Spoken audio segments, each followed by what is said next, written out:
Today, we're looking at something pretty significant, a massive release of FBI files, ones that were sealed for decades, all related to Dr. Martin Luther King Jr.'s assassination. That's right, and it's complicated.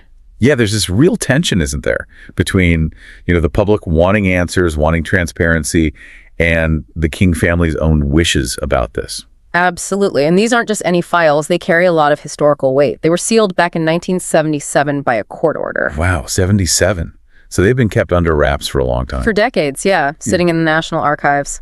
This release, I think the aim is to give us a fuller picture of how deep the federal investigation actually went. We're talking about a huge number of documents, right? Mm-hmm. Over 230,000 pages. 230,000, that's incredible. And this came about through an executive order from the Trump administration, number 14,176, I think. Correct. And crucially, as you mentioned, this happened despite objections from the King family and the civil rights group he led. Right. And you think about the timing.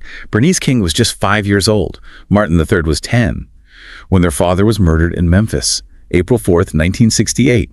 He was only 39. Just so young. And that context, that personal loss, it absolutely shapes how they view this release and their father's legacy today. Yeah. And it's important context, too, thinking about where Dr. King was in his work at that time.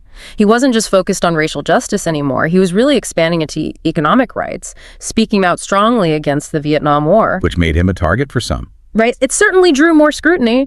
And then you have James Earl Ray, who pleaded guilty but then took it back, which has always sort of fueled conspiracy theories. Right. Those never really went away. Never. And we have to remember the FBI was surveilling King heavily in the 50s and 60s. That was based on these completely false ideas about communist links.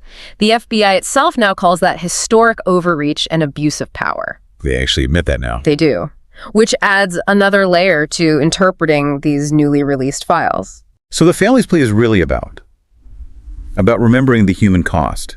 They're asking people looking at these files to do it with empathy, restraint, and respect for their grief. Exactly. It's a call for sensitivity alongside historical inquiry. And this whole situation really forces America to kind of wrestle with its past again, doesn't it? Trying to balance that need for truth, for transparency, with the very real, very deep personal tragedy behind it all.